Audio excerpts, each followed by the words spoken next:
स्वागत है आप सभी का अपने चैनल ऑनलाइन स्टडी 1.6 में। आज के इस वीडियो में यूक्लिड विभाजन एल्गोरिथम से एचसीएफ ज्ञात करना सीखेंगे। देखिए, यूक्लिड विभाजन एल्गोरिथम क्या होता है, इसको अच्छे से समझाने के लिए हमने एक वीडियो बनाया है जिसका लिंक डिस्क्रिप्शन में है। वहां से जा करके आप लोग उस वीडियो को देख लीजिए ताकि यूक्लिड विभाजन एल्गोरिथम अच्छे से समझ में आए। तो चलिए आज यूक्लिड विभाजन एल्गोरिथम से एचसीएफ ज्ञात करना सीखते हैं। देखिए, इसके लिए हमने प्रश्न लिया है, यूक्लिड विभाजन एल्गोरिथम से 255 एवं 866 का मौसा यानी कि एचसीएफ निकालें। तो देखिए, जब कभी भी इस तरह के प्रश्न हो तो सबसे पहला काम करना है कि दी गई संख्या में हम लोगों को देखना है कि कौन सा संख्या बड़ा है। तो यहाँ देखिए 255 दिया हुआ है संख्या और 867 दिया हुआ है संख्या। तो 255 बड़ा है या 867 बड़ा है? तो 867 बड़ा है किससे? 255 से। तो पहले लिख देंगे यहाँ पे 255 से बड़ा है कौन? तो 867। तो लिख दिए।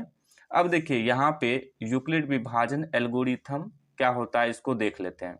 तो देखिए, यूक्लिड विभाजन एल्गोरिथम का सूत्र होता है a बराबर बी क्यू प्लस आर। ए जो है ये यहाँ पे होता है भाज्य और बी जो है ये होता है भाजक और क्यू जो है ये होता है भागफल और आर जो है ये होता है शेषफल।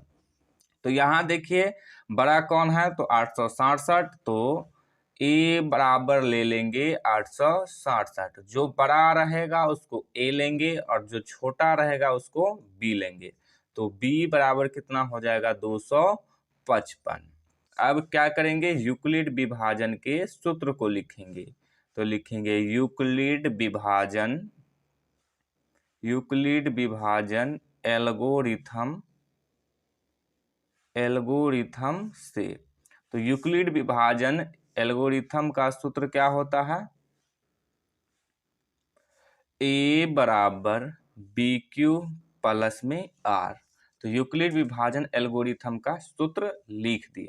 अब देखिए ए का मान कितना है? 867। तो लिखेंगे 867 बराबर बी का मान कितना है? 255। तो लिखेंगे 255। अब देखिए क्यू और आर का मान निकालना है।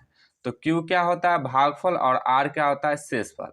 तो भागफल और शेषफल का मान कब निकलेगा? जब हम लोग 255 से 867 में भाग देंगे। तो देखिए भाग देने वाला काम जो है ये रफ में करना है। तो चलिए यहाँ पे रफ में 255 से 867 में भाग देते हैं। तो ये लगेगा 3 से। तो कितना हो जाएगा? 765। अब घटाएंगे तो 7 में से 5 को घटाएंगे तो 2 आ जाएगा।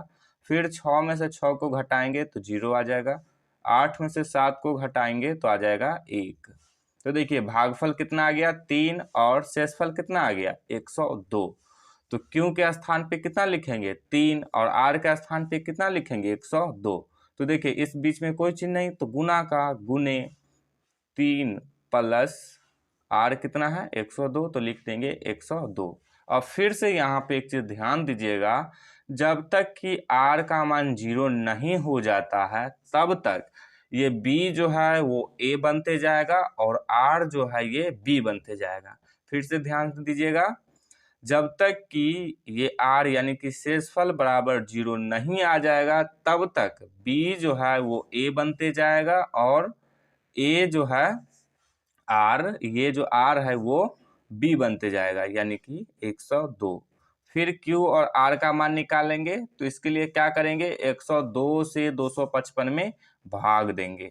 तो चलिए भाग देते हैं। तो कितना से लगेगा? 2 से। 402। फिर घटाएंगे तो 5 में से 4 को घटाएंगे तो आ जाएगा 1। 5 में से 0 को घटाएंगे आ जाएगा 5। 2 में से 2 को घटाएंगे 0 बच जाएगा यानी कि कट जाएगा। तो देखिए भागफल कितना आ गया? 2। तो लिखेंगे 2 प्लस शेषफल कितना आ गया? 51। तो लिखेंगे 51। देखिए अभी भी आर का मान 0 नहीं आया है तो फिर 102 ए के स्थान पे आ जाएगा और 51 जो है वो बी के स्थान पे आ जाएगा। फिर क्या करेंगे? क्यू और आर का मान निकालेंगे। तो इसके लिए अब क्या करेंगे? 51 से 102 में भाग देंगे। तो चलिए भाग देते हैं। तो कितना से लगेगा? 2 से। 2 हो जाएगा, 5 दूनी 10 हो जाएगा। 102, 2 में से 2 को घटाएंगे, 0 बच जाएगा यानी कि कट जाएगा। फिर 0 में से 0 को घटाएंगे तो फिर कट जाएगा। 1 में से 1 को घटाएंगे तो फिर कट जाएगा, यानी कि शेषफल कितना आ गया? 0। तो अब क्यू का मान कितना आ गया? 2। तो क्यू के स्थान पे लिख देंगे 2 प्लस आर का मान कितना आ गया? 0। तो आर के स्थान पे लिख देंगे 0। अब देखिए आर का मान 0 आ गया। जब भी आर का मान 0 आ जाता है तो उस स्टेप में बी का जो मान होता है वही कहलाता है एचसीएफ। तो देखिए इस स्टेप में आर का मान 0 आ गया है, तो इस स्टेप में बी का मान कितना है? 51 है। तो एचसीएफ कितना हो जाएगा? 51। तो अब लिख देंगे एचसीएफ ऑफ 255 और 867 बराबर कितना हो जाएगा? 51। तो यही हो जाएगा इसका आंसर। तो उम्मीद है कि आप लोगों को यूक्लिड विभाजन एल्गोरिथम से एचसीएफ ज्ञात करना समझ में आ गया होगा।